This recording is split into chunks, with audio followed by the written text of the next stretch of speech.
Well, welcome everyone to our sections program. This is the Transactional Law and Skills section program, and we have a really fantastic selection of both presenters presenting original research and then a panel to discuss teaching and pedagogical issues. On the topic of equity and inclusion in transactional law and how, in particular, how contractual innovation which may be occurring in any number of different markets, can promote those goals, those social goals in our country and elsewhere. So I think we have the panel split like we've done in previous years between two sections. One is the results from our call for papers. We have two papers, and I'll let Megan Shaner, who's co-moderating that part of the session, introduce our two presenters. And then the second half of the program will be a number of panelists discussing those teaching and pedagogical issues. So Megan, do you want to kick it off? Great, thank you, Matt. I'd like to, in addition to what Matt just said, welcome you all to the section on Transactional Law and Skills program. As Matt mentioned, I'll be moderating the two papers selected from our call for papers. To let you know how we'll proceed, each author will present her paper for approximately 10 minutes, and after the conclusion of both of these two papers, we'll open it up for questions. I want to remind our audience that they can enter questions at any time in the chat feature. I'll monitor those questions and after both paper presentations, tee up the questions for our authors to discuss. Also, I just want to flag for you, if you have trouble with kind of the smaller screen in your viewer, you can go down to the bottom right-hand corner and click on the full screen mode, the little box that's there, to see, especially if people are screen sharing PowerPoints, you'll be able to see that better. Without further ado, I want to briefly introduce each of our speakers, and I'll turn it over to them. First up today will be Professor and Associate Dean Afra Afsharipur. Professor Afsharipur is the Senior Associate Dean for Academic Affairs, Professor of Law, and Martin Luther King Jr. Hall Research Scholar at the University of California Davis School of Law. Prior to joining the Davis faculty, Professor Afsharipur was an attorney with the corporate department at Davis Polk and Wardwell, where she advised clients on domestic and cross-border mergers and acquisitions, public and private securities offerings, and corporate governance and compliance matters. She will be presenting her paper titled Women in M&A with us today. Our second speaker will be Professor Alina Ball. Professor Ball is the founding director of the Social Enterprise and Economic Empowerment Clinic at UC Hastings Law. This in-house corporate law clinic is a unique blend of transactional lawyering with an eye towards critically examining issues of economic and social justice. She's also the faculty co-director of the Center for Racial and Economic Justice at UC Hastings Law. Before her career in academia, Professor Ball was a corporate associate at Morrison Forrester LLP, where her practice focused on representing private and public companies in debt, venture capital, private equity, and M&A transactions. Professor Ball will be sharing her paper with us today titled Transactional Community Lawyering. So I look forward to each of your presentations and the discussion that will follow. So with that, I will turn it over to Professor Afsharipur. Thank you so much, Megan and Matt, for organizing this program and for inviting me to be a part of it. It's what a privilege to be on a program and a panel with all of my colleagues here. I'm going to move and show you my PowerPoint slides. And so the goal of this project entitled Women in M&A is really to further scholarly conversation on diversity in corporate law by looking at this type of fundamental transaction, and particularly to try and move the scholarly conversation in corporate law to issues of diversity and inclusion beyond board diversity.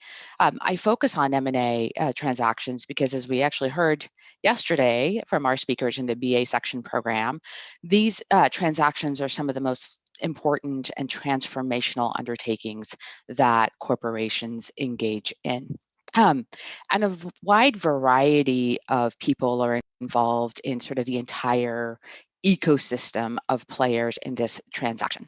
So this oftentimes the senior management CEO run the show when it comes to M&A transactions, but they also involve a lot of different types of advisors, whether it's financial advisors or legal advisors, as well as the board of directors, who are sort of charged under corporate law with approving the transaction, although they don't generally play that sort of fundamental role of sort of running the deal in terms of the various specifics of the transactions.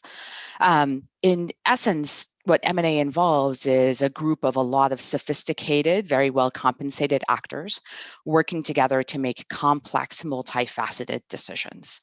These decisions include valuation, negotiation, and completion of a transaction. One of the things that I talk about in this paper is that with all of these central players, there's a glaring absence of diversity. And I focus particularly on women, partly because of the data that I hand collected for this paper. But there's a glaring absence of women, for example, as leaders, whether it's in the executive team, whether it's as financial advisors, or whether it is as legal advisors. Women are vastly underrepresented. There has been some progress made on issues of diversity in some of the institutions that are involved in M&A transactions, particularly with respect to the board. And I know there are colleagues who are on our panel today that have done quite a lot of work and really important scholarship on this issue, like Darren Rosenblum.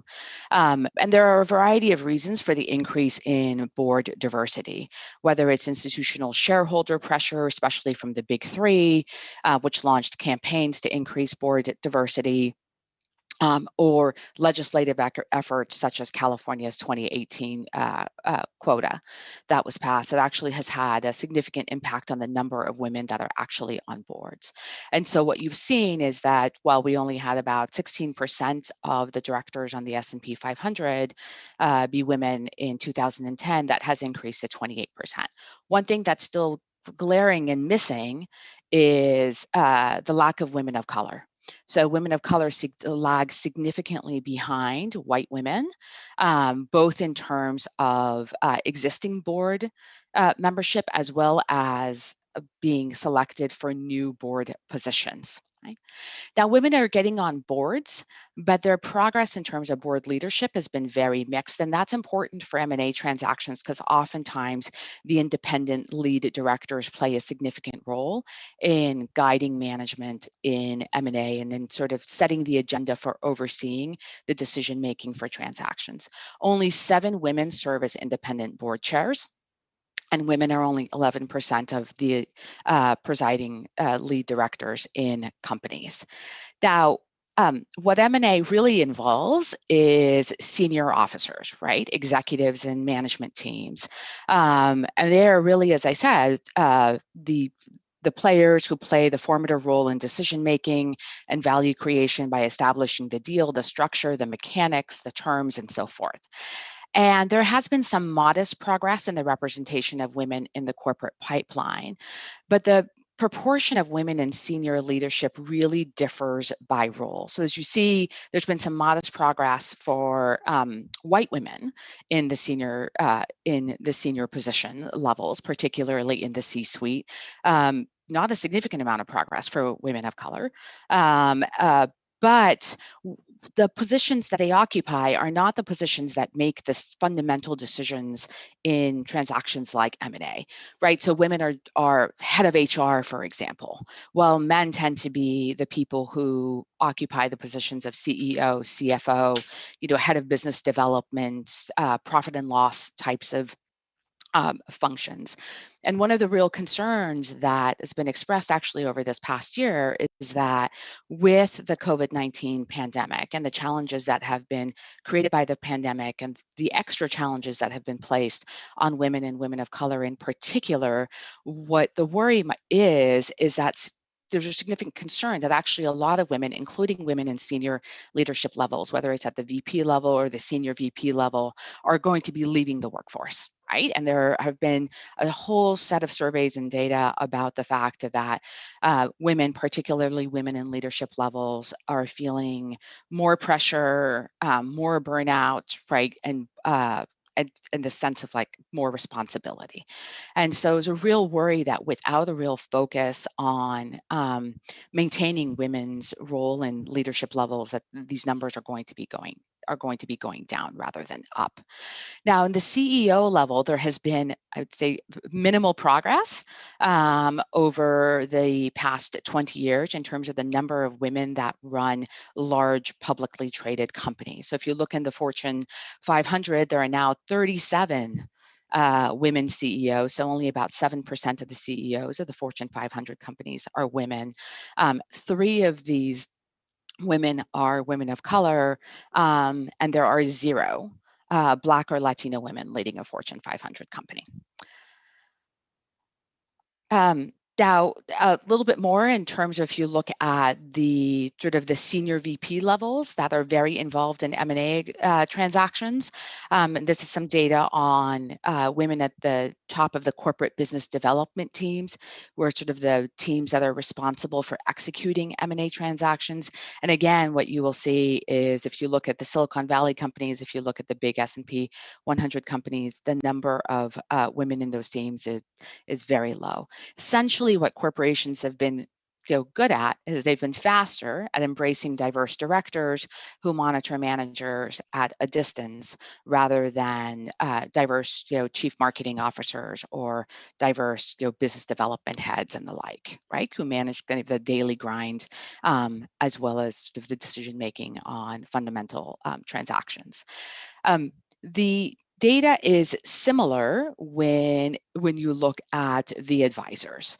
There's a dearth of women advisors in M&A. Only about 15% of partners at large law firms are women, according to study that was done by the ABA's Women in M&A Task Force. And that number hasn't changed significantly. That's also the case if you look at women who lead M&A teams at the major investment banks. So in terms of the financial advisors, that number is also very low as well. There's very little data, by the way, on whether people of color kind of generally and women of color lead teams in M&A on the advisory side, whether it's on the banker side or whether it's on the lawyer's side. And some of that is because there's a lack of disclosure and a need for disclosure on some of these issues. So part of what I as Megan mentioned, had practiced M&A for about 7 years at a big corporate law firm. And my sense was from my practice that the 15% number actually overstated the power of women in M&A transactions. And so with my research assistants, I have been working on a study where we hand collected data for a 6-year period on the number of women who are identified essentially as lead counsel on M&A transactions. And we looked at the top 100 M&A deals. And the reason I did this is because those are sort of the people who lead on the top 100 deals in the largest firms, are the people who kind of set the tone for the firm generally, who generate a lot of revenue, but also have a lot of power in decision-making in firms. And one of the things that I saw consistently year after year is that overall, women constitute around 10% of the total number of attorneys in identified as lead counsel on significant transactions.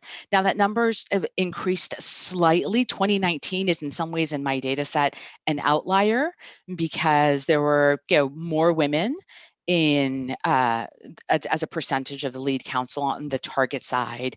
But 2014, 2015, 16, 17, 18 look almost exactly the same in terms of the numbers. And some of the firms I've identified in my, I can split the data in many ways because we've been collecting a lot of data. Some of the firms, including many of the elite firms, have very few women representing buyers or sellers on a large transaction.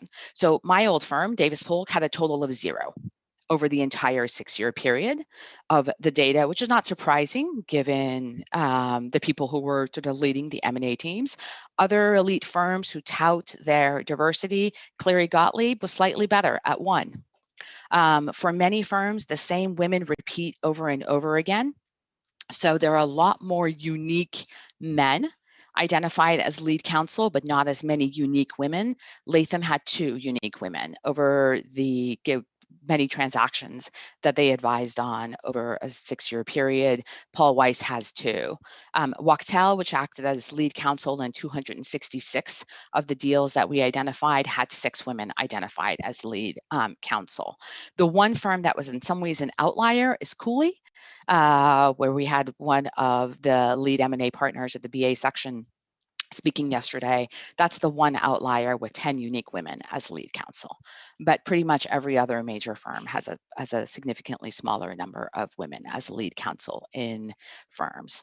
And these numbers aren't that surprising. So as Megan mentioned, I also have an associate dean role. And if you start to take a look at who teaches M&A classes, right? Who teaches contracts classes, who teaches corporations classes, who teaches corporate finance classes, the numbers are somewhat surprising as well. So if you look at the training of future advisors over a 2-year period of M&A classes taught at top 50 schools, which is data that I hand collected, of the 101 instructors, there were 7 full-time women M&A instructors and only 6 adjuncts who taught those classes. And that is reflected then in the registration and enrollment of women in classes like M&A. So why does this matter? And I'll just take a few minutes to talk about that, and then talk for a minute about the proposals that I want to talk about that I talk about in the paper. Well, it matters because it's unfair and it's unequal. And the lack of women across the ecosystem in M&A to some extent might reflect discrimination, or might say that discrimination is at play here. Some people might say, well, it's a choice, quote unquote choice, for women to exit a transaction sort of ecosystem that is incredibly hard. Although maybe neither of those things matter specifically. What's key is that the numbers are low, regardless of the reasons for them. It also matters if you take a look at the research about M&A transactions more generally, and how plagued they are by shortcomings in decision making, which is something I've talked about in other work that I have done. And the research in group decision making, anyway, seems to suggest that more diverse groups make better decisions when it comes to, particularly with complex decisions, which is essentially what M&A transactions really are. And specifically with respect to M&A, there's in fact some research that has recently been done in the finance literature that looks at overall representation of women on boards, as well as the differences in decision making of women CEOs versus male CEOs. And both of those seem to indicate that there are differences, at least with respect to controlling overpayment and hubris and so forth in M&A transactions. So what can we do about this? And this is my last point. As I hope this indicated, there are a lot of major players involved in this ecosystem of M&A, and so the solutions have to be very much multi-pronged, whether it's shareholder action on diversity that goes beyond just a board diversity and really looks at least seeking initially data on diversity in the senior management teams, whether it's corporations and general counsels insisting on diverse deal teams, and not just staffing a whole bunch of junior women and people of color on transactions, but actual leaders on transactions who are diverse, whether it's the greater pressure for mentoring and leadership support to improve the pipeline of women in M&A, whether it's putting them in P&L positions at companies, or ensuring that they are groomed when they are at law firms. And when it comes to us in academia, about really education and who are we selecting in terms of hiring, who are we selecting as adjuncts, who are we selecting as permanent faculty, and who are we assigning which types of classes and which amount of service work. So with that, Thank you for the time. All right.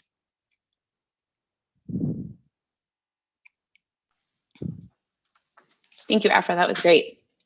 And thank you, Megan and Matt, for organizing this conference session and inviting me to share my paper. I'm really looking forward to the comments of the group and hoping to really gain a lot from engaging in the themes the paper explores. And I will just really briefly note to Afra's point about women being overburdened and the time of COVID, to just say that I do have a little one in the background. So if there is some noise, my apologies in advance. So my paper, Transactional Community Lawyering, in this paper, I reflect on some 30 years of community lawyering scholarship, and I ultimately advocate for an explicit recognition of transactional lawyering, transactional lawyers doing anti-poverty work. Community lawyering is the dominant paradigm of poverty lawyering. It is a highly theorized form of lawyering within marginalized communities that pulls heavily on critical race theory, among other critical legal theories. Community lawyering continues to be so impactful because it speaks across discipline. And poverty lawyering that isn't informed by critical legal theory is inherently problematic and consistently functions to ultimately reproduce marginalization and subordination of clients and communities.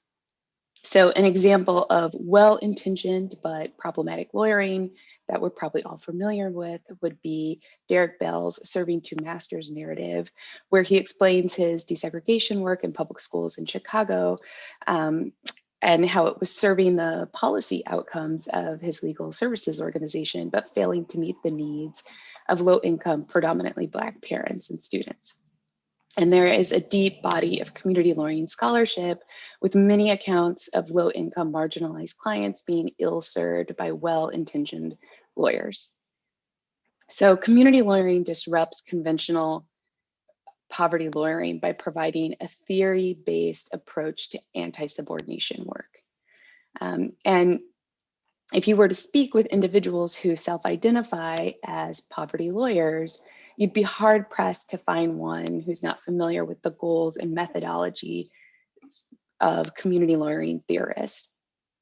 I highlight in the paper 3 particularly salient community lawyering interventions, more or less in chronological order, which are rebellious lawyering, which is really brought to us by the work of Jerry Lopez, client-centered lawyering, which has been written on by many scholars. I highlight the work of Binder and Ascanio Piamelli in my paper, and then most recently, movement lawyering. And a contemporary example of movement lawyering would be the Movement for Black Lives, which is supported by various coalitions, but among them the Coalition for Lawyers for Black Lives. And one of our colleagues on this panel is actually featured on the Lawyers for Black Lives website. So hopefully Lenice will speak a little bit about her experience working with that coalition later in our discussion. But each of these theorized interventions into community lawyering, while very meaningful, I argue have failed to address transactional lawyering. What one finds in the literature on community lawyering is that community lawyering is painted as being painting as litigation representation of an individual client or an individual as a client, or policy advocacy work representing groups, sometimes entities. But in each of these contexts, it's really policy and public law reform oriented lawyering. While transactional lawyering is the representation of an entity, not an individual or a group of individuals, it emphasizes private ordering between private parties, where reforming the state is not the focus of the work, and it's deals and transactions oriented and not litigation or dispute resolution work. So there are significant differences between the lawyering practices and strategies of transactional lawyers and what is painted as the conventional community lawyering, and the current body of community lawyering scholarship has not yet recognized this. Transactional lawyers pursuing advantageous anti-poverty work isn't just a theoretical issue. As I document in the paper, there are already well-defined yet under-theorized spaces where corporate and transactional lawyers are currently engaged in anti-poverty work. So I identify and discuss three spaces. The first being social enterprise representation, where anti-poverty work is an articulated priority of most social enterprises. And while we often think of very successful companies as quintessential social enterprises, so we think of Allbirds and Laureate Education and Etsy, these are the examples we talk about in our classes, really most social enterprises are small companies engaged in hyper-local work that is often explicitly addressing poverty. The second area that I discuss is pro bono representation, where business lawyers are explicitly working with micro businesses in low income communities or with low income entrepreneurs. I mean, by definition, that's how they qualify for pro bono. And I'm sure you all saw the pledges from top multinational law firms to engage in more meaningful racial justice pro bono initiatives this summer and well into the fall of 2020. And transactional clients are a part of, or representing transactional clients are a part of this promised increased pro bono. And last, but certainly not least, I discuss business law clinics. And while the majority of self-identified business law clinics do not prioritize working within communities of color or claim to be doing anti-poverty work, they're often located within or adjacent to low-income communities and are representing businesses and entrepreneurs that cannot afford an attorney.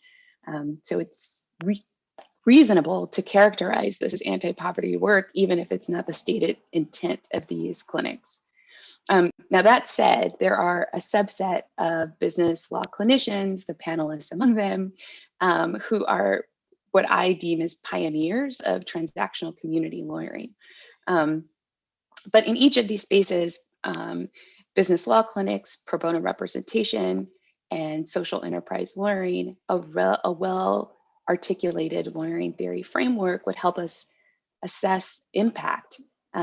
Because with few exceptions in the social enterprise space, these transactional lawyers do not have conventional incentives or measurement of lawyer performance, which is often tied to client compensation and market competition for clients. So in short, I argued that community lawyering is incomplete because it doesn't account for transactional lawyers, and transactional lawyering in anti-poverty spaces would benefit from community lawyering theory to make it anti-subordination and not merely pro-economic activity.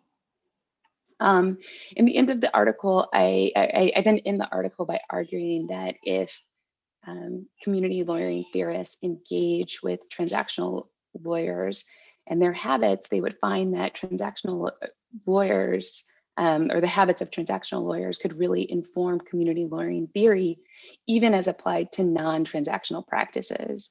And I identified three different areas where I think this is the case. So the first is an emphasis on structural competency. As transactional lawyers, we often think of our clients as part of structures and working within structures. Our clients themselves are structures, but they're also working within structures. So I really call to community lawyers to look to transactional lawyers and the work that they're doing to think about structural competency as opposed to the framework of cultural competency, which is how community lawyers often describe their competency work and thinking about social justice issues, but that is very much focused on the relationship between the individual client and an individual lawyer.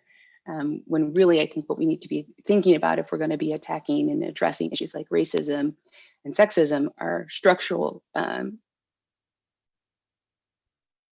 Transactional lawyers can actually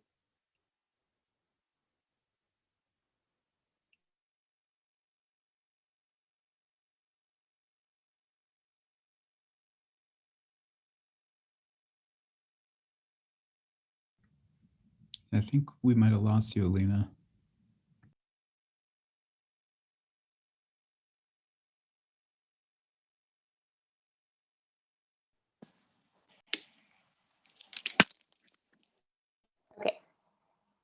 Hear me now.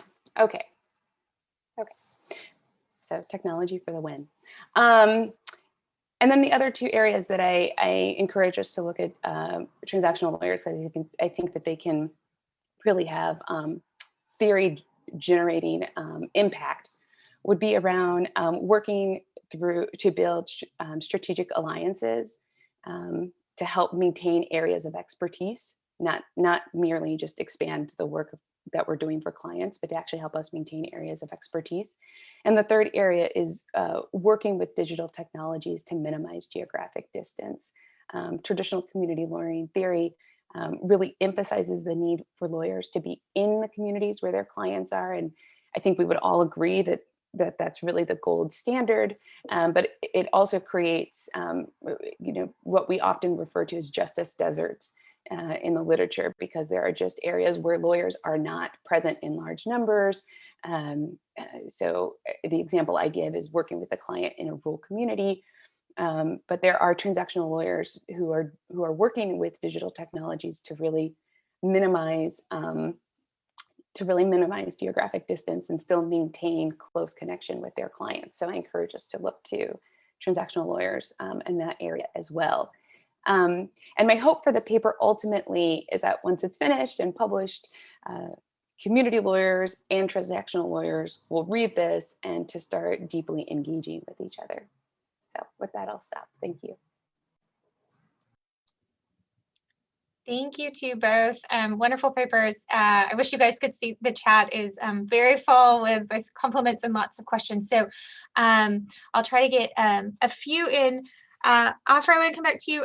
One just question which you don't necessarily need to address was people really liked a lot of the data and slides that you have. So to the extent, I don't know if you want to try to put in the chat or maybe perhaps send to Matt at some point where people can either, or if they want to touch base with you to get in contact. Lots of people really are interested in the data. And one question, specific question though, that came up is whether women-led companies hire more women advisors, like the lawyers, bankers, consultants that you're focusing on, or hire women in other C-suite roles. Do you have any data on that kind of question, right? Like if there's a critical place where we can put women and individuals in, will that kind of trickle down or start to spread kind of more diversity? That's a great question. One, I'd be happy to have people reach out to me and share with them my slides and the data that I've gathered. And I'm hopefully going to be sending out the draft of the paper to journals in February as well. So, it'll be out there and posted on SSRN relatively soon as well. In terms of at least the lawyer data, the data outside of the law firms is data from public sources. And I'd be happy to share with anybody who wants a lot of that data as well. But in terms of I didn't track specifically whether that question of whether women-led companies hire more women-led counsel for their large M&A transactions. That's a really good question. There aren't that many, women-led companies. So, like how that is going to play out is sort of hard to say.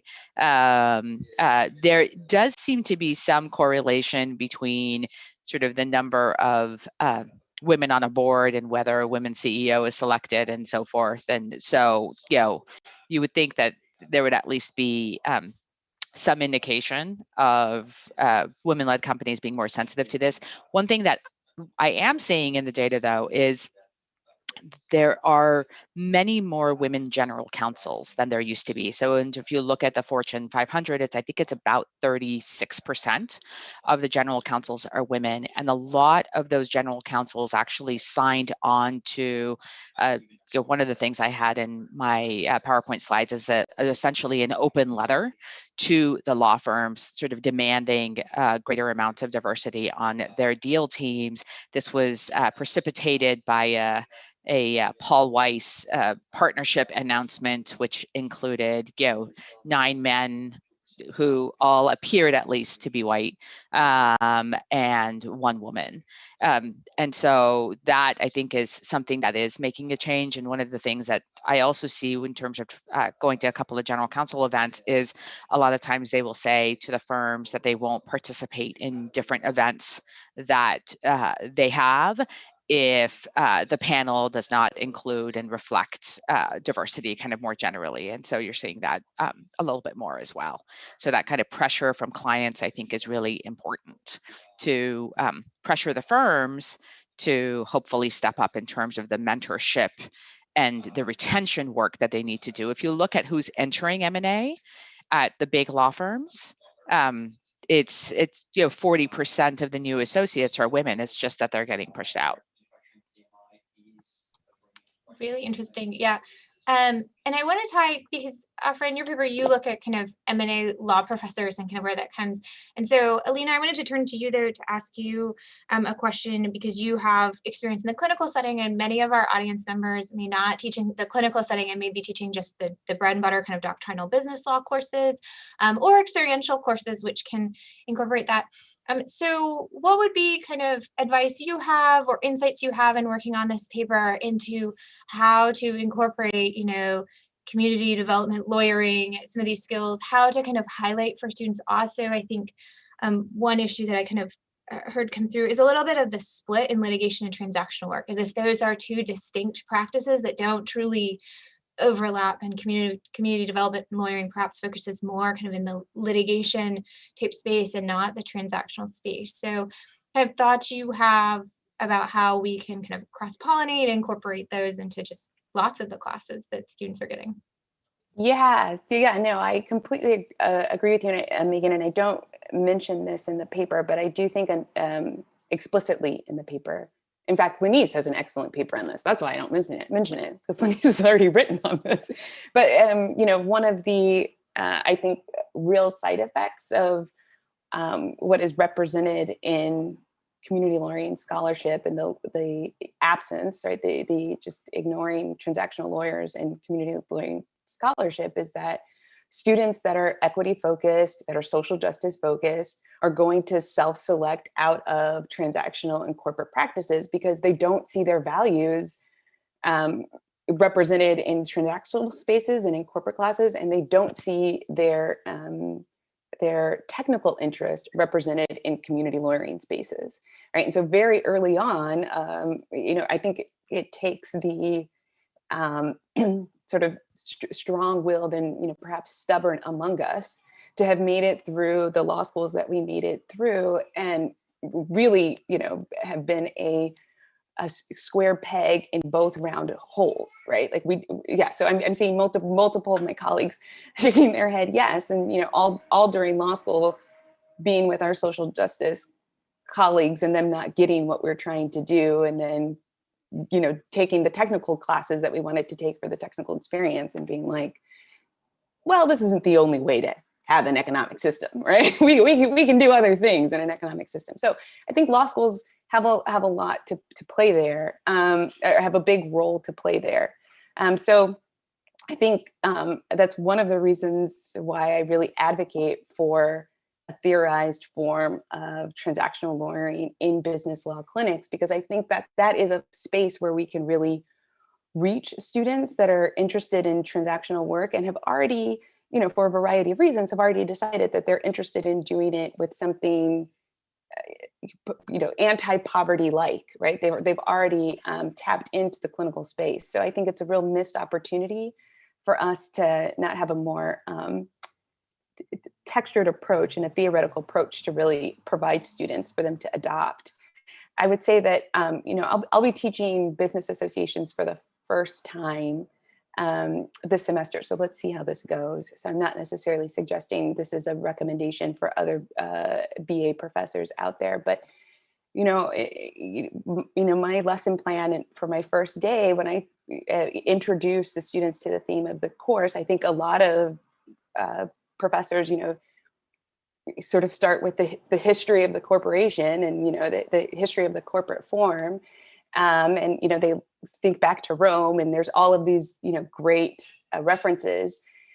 And I have some of that in my notes, but I'm also, I'm going to talk about the transatlantic slave trade in my first class. And I'm going to say, this is something this is a historical phenomenon that would not have happened without the corporate form, right? You need limited liability to engage in some of these practices, some of these business practices. And that's not to say that the business form is in and of itself problematic. I actually don't think it is. But there are so many ways that we can talk about corporate law and transactional law to make it relevant to social justice issues and make it relevant to students that really straddle and want to straddle both of these worlds. And more students do. There's a strong hunger for it. I'll be silent in a moment, but I'm sure what our panelists will be able to speak to in just a few minutes is how overprescribed their classes are. I have a wait list for my clinical course every semester I've ever taught it. So students are hungry for it. If you build it, they will come. That is a great thought to leave us with as we segue into the panelists. And I want to encourage both of our authors from the call for papers to also kind of jump in and be part of the discussion with our panelists. But for now, I'm going to turn it over to Matt so he can introduce our wonderful panel for the next part of our program. Yeah, thank you. I think that's a perfect place to move on from. And Megan, I thought I had a foolproof way of monitoring the chats during this, and it turns out I'm a fool because I haven't been able to get the chats to appear on my other device. Would you just be able to track that for us as we go? Thanks so much. I'm so sorry. No, no worries. So just to introduce our panelists, in alphabetical order, we have Patience Crowder, who's an associate professor at the University of Denver Stern College of Law and teaches in the Community Economic Development Clinic there. We have Camille Panu, who's a visiting assistant clinical professor of law at UC Irvine, and prior to that was the inaugural director of the Aoki Water Justice Clinic at UC Davis. Lenny Spanton is a clinical professor of law at Columbia Law School and the founding director of the Entrepreneurship and Community Development Clinic there. And Darren Rosenblum is a professor of law at Pace Law School, and I understand will be joining McGill's Faculty of Law this summer. So that was a very brief introduction, and I thought we would start out just by inviting all of you, and maybe we just move in that alphabetical order, starting with Patience. Maybe give us just a quick overview of the context in which you're teaching, the classes you're teaching, and maybe some preliminary thoughts on the tools or the approaches you use to bring in some of these equity and inclusion issues into your classes. Thanks. Thank you, Afra and Alina, for your fantastic presentations. I learned a lot and look forward to seeing the pieces in publication. It's an honor to be part of the panel, and I want to thank folks who are watching us this morning, and Megan and Matthew for bringing this all together. So I have only taught in transactional law clinics, and I did that after coming out of practice. I was waiting to see if Sherman and Sterling was going to be mentioned in the data that was reported out earlier. And I direct now and started a community economic development clinic at Denver, and I'm also doing a community innovation and equity project clinic. The main difference between those two is one is a year-long clinic and the other is a semester-long clinic. But my goals for both clinics are to do a couple of things simultaneously, which Alina very well spoke very elegantly about, which is providing high-quality legal services for under-resourced entrepreneurs and nonprofit organizations by teaching students fundamentals of transactional practice. And so I do look for that sweet spot of student who is interested, or I guess I get interest from students who are interested in learning about business law or community development law, and also have a public interest mindset. So students have an appreciation for the fact that they can participate in a clinic, which is also oversubscribed. And I should say at Denver, the reason why Denver went on the market to find someone to teach the clinic or start the clinic, which was me 10 years ago, was because the students made a demand.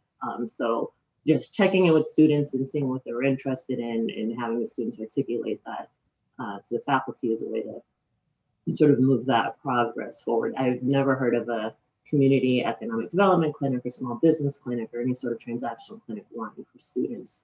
So I think that those are good movements to have.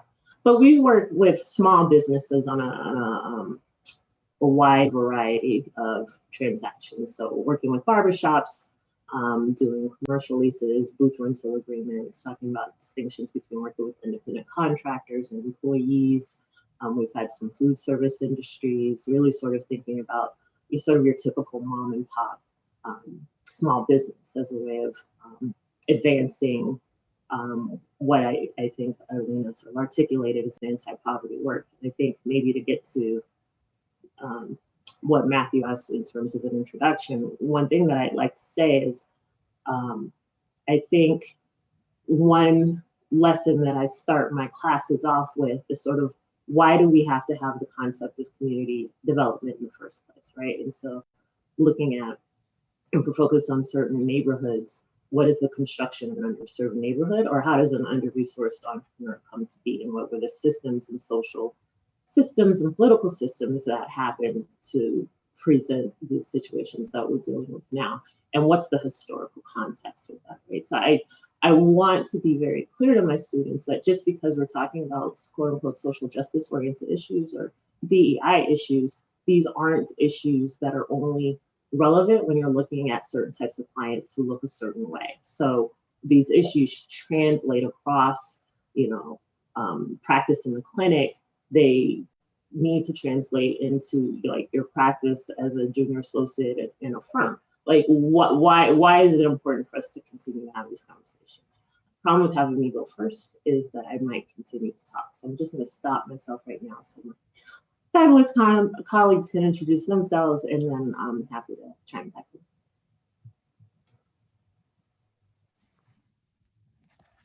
Camille, do you want to jump in?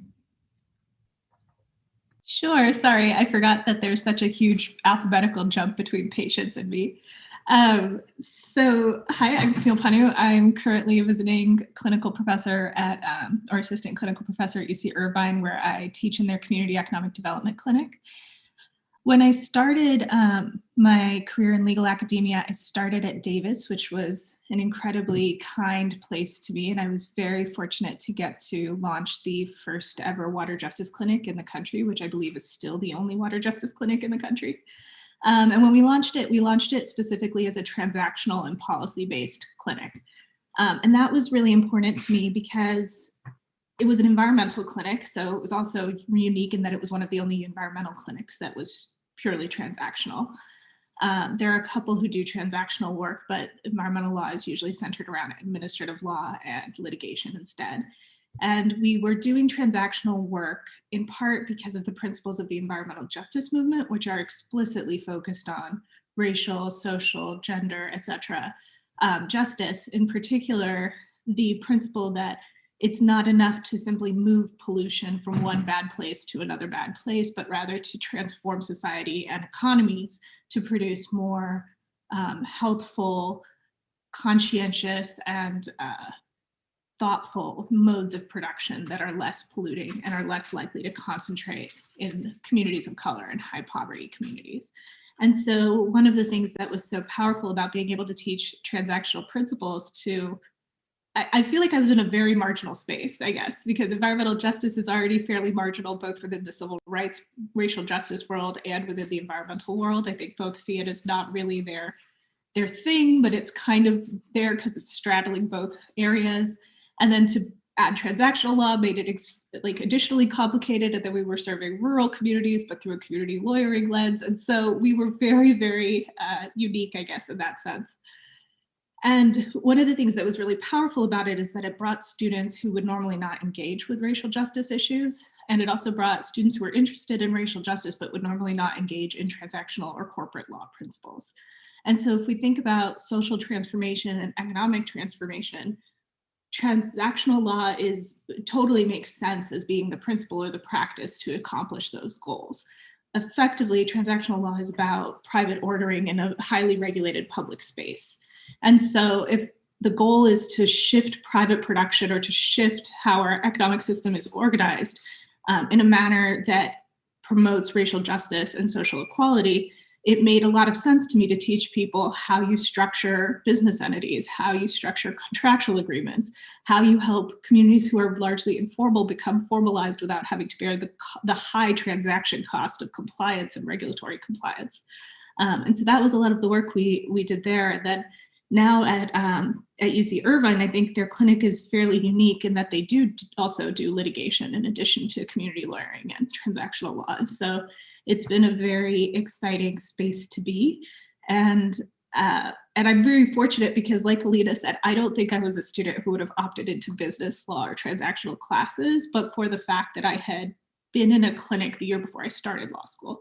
So I was a volunteer in Yale's Community Economic Development Clinic for a year before I went to law school and got to work with Bob Solomon. And so had it not been for my exposure to Bob Solomon, I probably would have never considered as a social justice lawyer that transactional law was a place I could practice. But I'm super excited to be here. I'm very honored, and I can't wait to hear from the other panelists. Thank you for those introductions, and thank you to Matt for organizing us. And I'm going to be brief. I'm Darren Rosenblum. I'm currently at Pace Law School. I'll start at McGill in the fall, as Matt said. And I work mostly teaching transactional courses, contracts, and business associations. And in those courses, I try to include some practice elements, probably more than most doctrinal professors do, but and I also try to interweave some social justice perspectives, both on the skills building exercises and in the theoretical work that we do in my classes. So I'll stop there because I want to make sure that we can have time to converse. Lenise, you want to jump in? Sure, I'll jump in. Hi, everyone. Thank you so much for the invitation, and thank you for to my fellow panelists. It's a pleasure to be on the panel with you. My name is Lenise Panton, and as Matt already mentioned, I teach entrepreneurship and community development clinic at Columbia Law School. I think my work is very similar to the work that Patience does in terms of my clinic takes on low-income entrepreneurs as clients, and law students enrolled in the clinic have an opportunity to represent these entrepreneurs and their businesses as they build and they grow their businesses. The clinic is an in-house business law clinic. It's a blend of entrepreneurship, transactional lawyering, and community development in the seminar. So one thing I think that Matt, you asked us to address in sort of our opening remarks is just how do we engage with diversity and inclusion and discussions of race and racial justice in our class. And I know we'll get into it a little bit deeper, but I just wanted to say I'm a clinical professor, so I bring that perspective to the conversation. So from a clinical teaching perspective, like concerns for racial justice and economic justice naturally sort of appear in the curriculum throughout the semester because the current realities affect our clinic clients, right? I mentioned they're low-income entrepreneurs. And so from the very beginning, I'm having a conversation with my students about the context in which they're operating with their clients. Sorry. So I am very clear with my students that one of the course themes is that I'd like them to become highly effective business lawyers, and they're going to get that in the clinic. But another course theme is that we want to think about removing some of those barriers to entrepreneurship, and we want to expand access to business. And that one of the reasons why we're doing that is there's a critical legal services gap for low-income entrepreneurs. And so we talk about race and we talk about economic justice in the first day of the class in the context of why does the clinic exist, and what are we trying to do, and what are we trying to achieve? So I just wanted to start off with saying that. Thanks. Yeah, no, thanks to you all. Sorry, I cut you off, Lenise, by the way. No, you're fine. Maybe dive a little bit deeper on a theme that we've already encountered. Lena addressed this explicitly, and I think it's come up in some of these introductory comments also. But maybe just to try to dive in a little bit deeper on what whether there's a tension between the way, like I was taught to be a transactional lawyer, and so I graduated from law school about 10 years ago, and I was taught to be a quote unquote transaction cost engineer, and then how we incorporate that perspective with this focus on social and economic justice. And maybe the question is just, is there a tension there? Are they symbiotic to each other? And to put it in really practical terms, like literally, how does this work with the amount of time you have with your students in a class setting, for example? So Can I chime in for 1 second, even though I'm not part of the panel? This is about transaction costs, right? The decision that the sort of, that's part of my point in the paper that I have is, and this is part of my point in the class, in my M&A class as well, which is people having more diverse teams, having a board and management that are concerned with and understand important issues with respect to having a diverse workforce or sexual harassment or all of those types of things are things that then get reflected in the documentation. They get reflected in the risk that the company is taking, and it gets reflected in whether the transaction is successful. So I try really hard. I think we shouldn't separate those two things, because I think this goes to the fundamental nature of like whether, kind of put what Camille was saying is like whether these economic systems work and how they work. So that's my only point. Yeah, thanks for that, Afra. Yeah, I agree. And sorry, I'll let the panelists discuss, but I teach, Gilson in my class too, right? I use a framework of adding value to a transaction and being a transaction cost engineer. I use that same language, but it's the context of my clients. It's value looks different, right? When we're trying to add value, what does that mean? And I don't think anyone's, well, I shouldn't say that. Obviously, some people are just looking at, short-term value. But, rarely we're just talking about short-term value when we're talking about value add. So that is something that, the students gain regardless. And then in the context of the clients and the communities we're working with, we're really trying to understand value there, which I think are transferable skills. They're going to need this regardless of who their clients are after my class. I think another piece of this is, oh, sorry, Camille. Patience, I'm very chatty, so you can go first. No, you're fine. Is who our students are and who they want to be as lawyers in terms of professional development. So there's value add for the client in the transaction, but there's also the value that the particular lawyer is bringing to the transaction in terms of their skill set. And I think a lot of what we're talking about is the need for lawyers to be competent in these issues in terms of how they're representing and engaging with their clients, right? Like it's sort of, it's definitely not soft skills. And the challenge with all of this conversation, I think, is none of what we're talking about is tested on the bar. So how we have to balance in terms of managing time, getting sort of to the core black letter law fundamental skills, and then also finding time to make sure that students appreciate that there's a person that's developing and a profession that they're developing and a professional identity, and how, to enhance that enhances their own overall fundamental practice. And so the only time race came up in my contracts class was when we were talking about the unconscionability cases, right? And so I think it's definitely Academy has to think about better ways to make these concepts not seem foreign and unrelated to each other. Yeah, so I was going to say, I think it comes down to teaching context as well. So I totally agree with everything Afra and Alina said with respect to the hard skills, but also the just practical business costs that are affected by failure to include diversity concepts in how you engage in the world. This last semester I taught property, and I've always taught my clinical courses, and now I've taught property from an explicit race justice lens, because if you teach the context of each of these things, the historical context, a lot of the rules make more sense. It makes sense how we got here, whether or not we agree with how we got here. So for example, when we teach our introductory corporations course in the CED clinic at UCI, we start with the Dutch East India Company and the British East India Company, and we talk about their role in colonialism and then later in slave trade. And, you know, there's just a lot of, I generally find context to be really helpful. There was a really rich conversation on the property section listserv this summer over how to more meaningfully acknowledge racial justice. And I mean, absolutely no criticism by saying this, but it was an interesting counterpoint to the Business Association's listserv, which had like a kind of meltdown internally over it. And I thought it was so fascinating because both of those bodies of literature and both of those sections have the ability to teach about racial justice and racial context.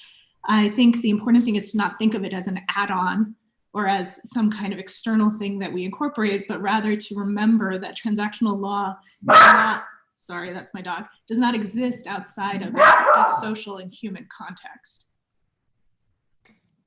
Please, do you want to jump in? Yeah, I did. And Camille's dog is barking. My cat is meowing, so I apologize too. But yeah, I just wanted to jump in and just to say really quickly, I think that there really should not be a trade-off. I agree with Alina. I teach value creation as well. It's a really big part of the skills that my students are learning in the clinic. But I just think that we need to expand our thinking about how we teach lawyering and how we teach the substantive practice. I think the idea that there is this trade-off and that there's this tension, we need to do away with it. It strikes me as just a lie we are telling ourselves about the world we're teaching about and the world that the context that we're teaching our students. There's so many lies about our practice area, about our areas of the law that they, have nothing to do with diversity. They have nothing to do with economic justice or racial justice. But in fact, the foundation of our entire substantive area of law is completely connected, as Camille has already mentioned, as Alina has already mentioned, this idea that capitalism doesn't discriminate, that it's neutral, that markets are set apart from inequality. That's just fallacies, right? So if we are sort of saying like, oh, we can't really deal with these topics, well, we're dealing with this topic by ignoring it, right? We're perpetuating the status quo by not addressing it in those conversations. And so this idea that private markets really have nothing to do with diversity and inclusion and racial justice. And if we don't engage with those topics as professors and teachers, we're failing our students because our failure to address those topics or to set them apart, I think we're teaching our students that they don't matter when in fact they actually matter in a lot. And so I think we really need to address this context and figure out a way that to see that these topics are symbiotic to value creation and that they're a big part of what we're trying to teach, or they should be a big part of what we're trying to teach. No, absolutely. I think it's powerfully put. Darren, you want to jump in? Yeah, that's a great point for me to jump off from, because I completely agree. I think what a lot of you are saying is that while Matt's question is a generative one, in that a lot of us were taught in this transaction cost engineer fashion, it's also true that that's a false binary to separate that from social justice, racial justice, and gender equality questions.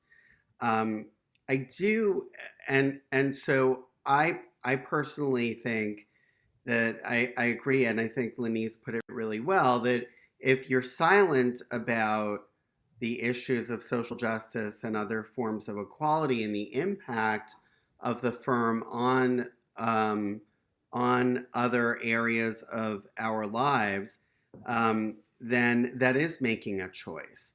At the same time, I also, I guess, try to be cognizant in the way I teach, to be clear about what my positionality is, but also to recognize that a lot of my students are taking the class because, and this is maybe more true at Pace than it will be at McGill, I don't really know, but are going to be more interested in really learning the black letter law, or what they think of as the black letter law, and might resent going off on tangents, or what they would view as tangents.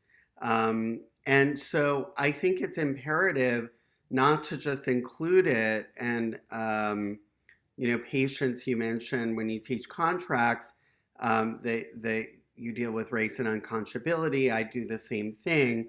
but I'm trying to include it in other places as well, because I feel like the more it comes up, the more there are opportunities for different groups of students to engage with these questions. And I really want, I think, above all, to give voice to the students who feel excluded by legal education being dominated by men and white people.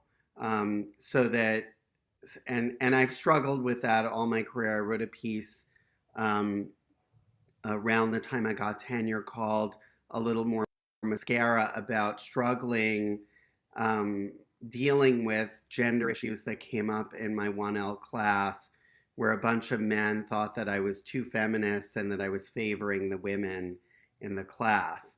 And so it is a genuine struggle, and I know it's a struggle for a lot of us. But I think it's also important to remember it's a struggle for our students, and that particularly the women students and the students of color and the queer students and students with any sort of different background might feel excluded from a lot of the conversations that are going on in the classroom. And so I think that's sort of a goal of mine, a challenging goal, I'll admit, but a goal nonetheless. Yeah. Can I just clarify? Sorry, Matt. I just wanted to clarify. So I don't teach contracts, and the point I was making about race and unconscionability is during my 1L contracts class. That was the only time race came up in the context of those. And I'm arguing against that, as everyone else has said already more elegantly than I am, that we need to be more intentional about teaching these issues in connection with all of our different subject areas in transactional practice. Thank you for clarifying. No. Yeah. So I wanted to kind of come back to something Camille mentioned, or a way to kind of describe one of the things we're talking through, which is the role of context. I'm going to tie this to a question we have in the chat also, but to the extent that bringing context into the classroom and into these issues is part of this process, how do we deal just with the specific different contexts that you're interacting with, and how do you manage that? I think there's a trade-off between helping students sort of dive into a particular context and understand, it in all its richness, and then also giving them generalizable skills that will travel to other communities that they may be serving. So the question in the chat was, how do we teach students on entrepreneurship and the differences between representing small and medium enterprises on one hand, or startups, or then, like your Fortune 500 firm? So maybe that's another way to think about the same thing. So one of the things that I think can be really helpful for students across all practice areas is to teach them the concept of the lawyer as a translator, or as a person whose job it is to debunk ideas, or to make those ideas that might be technical or framed in legalese something understandable to the client. This comes up a lot in environmental law, but I think it also comes up a lot in transactional law, particularly for clients or communities that do not have, or have not historically had access to entrepreneurial legal services. And so that's something that you're going to have to use whether you work at a Fortune 500 firm or not. It's true that you may have more sophisticated clients, but you may not. I mean, I've worked not a lot. I'm probably I think I might be the only person who doesn't come from a law firm background, but lawyers have a really important social function, and being able to translate those concepts spreads across all your practice areas. And so I don't think you can treat a Fortune 500 company the same way as a small entrepreneur, but it's also important not to condescend to a small entrepreneur and assume that they don't know anything or are less sophisticated. And so at least when we've had this come up, it usually comes up in the context of client work and assumptions. So oftentimes my students will say things like, well, how do they not understand how a bank account works? And it's like, then you have to talk about banking and the history of unbanked communities, or they might say something about, credit, or other kinds of concepts that I think folks forget about. I'm someone who didn't grow up with that kind of a background. And so one of the things that's been a huge asset to us is that we have a socioeconomically diverse student body as well. And so just asking the question of, does everyone understand what we're talking about? not forcing those students to say something. I often will out myself and say, I didn't know what this was in law school. When people started talking about it, it didn't make any sense to me. So let's take a moment and talk about what this concept is and how it might be different for our client. So we have a really cool client, for example, who has no trust in the government and is extremely combative and very kind of do or die, I guess, in their language about how we interact with governmental agencies and local government. And, one of our students was like, why do they hate the government so much? And I was like, look at how the government has treated the community that they belong to. And, we just had Black Lives Matter protests all summer long, and they are leaders in that movement. So some of it, I think, is also helping folks understand and translate those contexts, and then also literally translate legal language when they're counseling. Matt, I would just say that, as Camille mentioned, most transactional clinicians, if not a fair number of business course law professors, cut our teeth representing large multinational companies. Most of us come to academia from large law firms.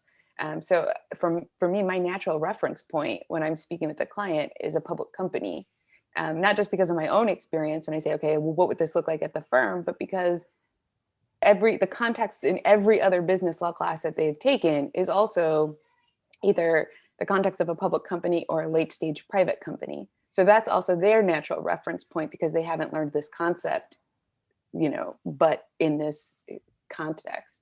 So, it comes up regularly to just ask them, okay, how would it change here? Or, what's the same, what's the difference? And then to just talk through it. Yeah. I think along those same lines, thinking about frameworks.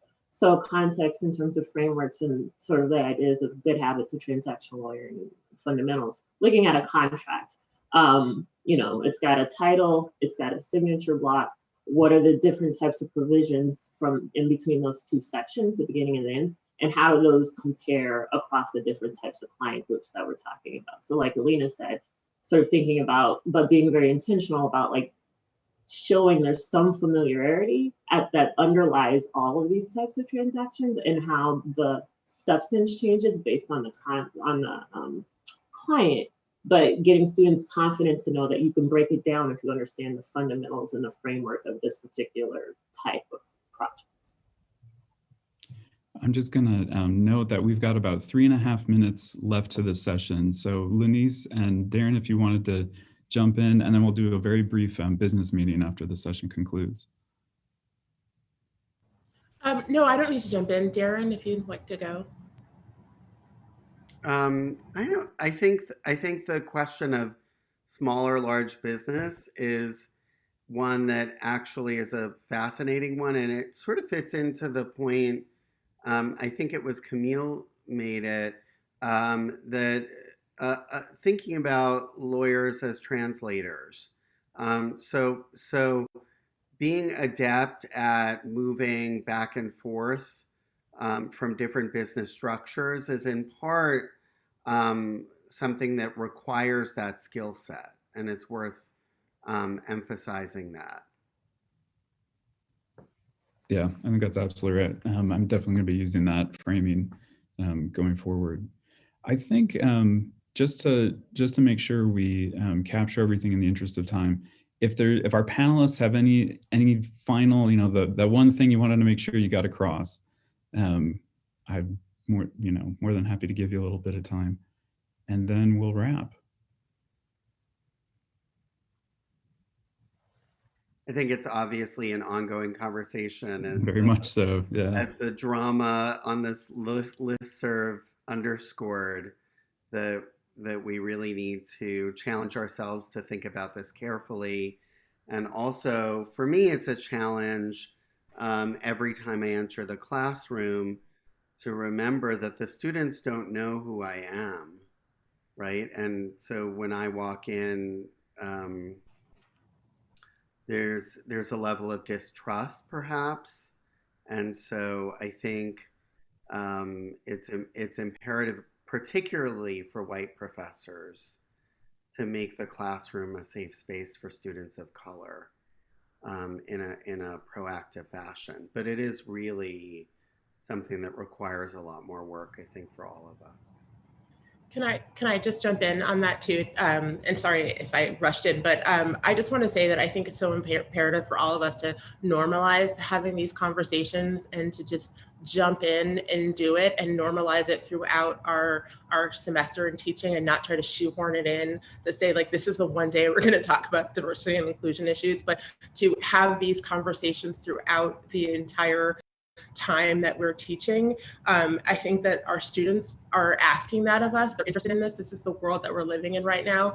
And as Darren just mentioned, we have students of color, we have diverse students who this is their lived experience. And we need to, and so many students come in my office and they say how disconnected they are from their business law classes, and they need to see what some of these connections might be. And so drawing on their lived experiences is so important. I think our role as professors is to normalize having these conversations and making them part of our curriculum. I think that's absolutely right. Yeah. I want to thank everybody so much for joining us. And in a very personal sense, as I prepared for this, I read everyone's papers, not just Alina and Afra's, but all the scholarship that our panelists have done. And it's taught me so much. So thank you, really thank you so much for joining us. I think it's absolutely right that this is an ongoing conversation. And I think that normalization aspect is not just for our classrooms, but for each other as colleagues in the academy, and hope we can take that forward as we go. So if everybody in that weird Zoom way will join me in just thanking everybody, I really appreciate, and I think we all really appreciated the discussion. We will very quickly conduct this business meeting in that, again, in a strange Zoom way. So we had 2 items of business for the section. And I think what we'll do is, if you're a member of the section, please vote through the chat function. Usually we would just do this through a vocal ascension during the meeting itself if we were meeting in person. But the 2 items of business are to, the nominating committee of the section has nominated Eric Chafee to be the next chair. So he would be the chair-elect of the section following Megan's tenure this coming year. And then that with Eric and being nominated to that position, that would open up a position on our executive committee, and the deliberations that resulted around that resulted in the nomination of Praveen Kosuri at Penn as an additional member of the executive committee. So those are our 2 nominations. Let's just take them in order. So if you're in favor of Eric's nomination as chair-elect, please indicate in the chat bar. Megan, I'm sorry, I can't get the chats. Sorry, I'm watching it. Flying Everything and positive, yes, it's approved. Okay, and if you're in favor of Praveen as a member of the executive committee.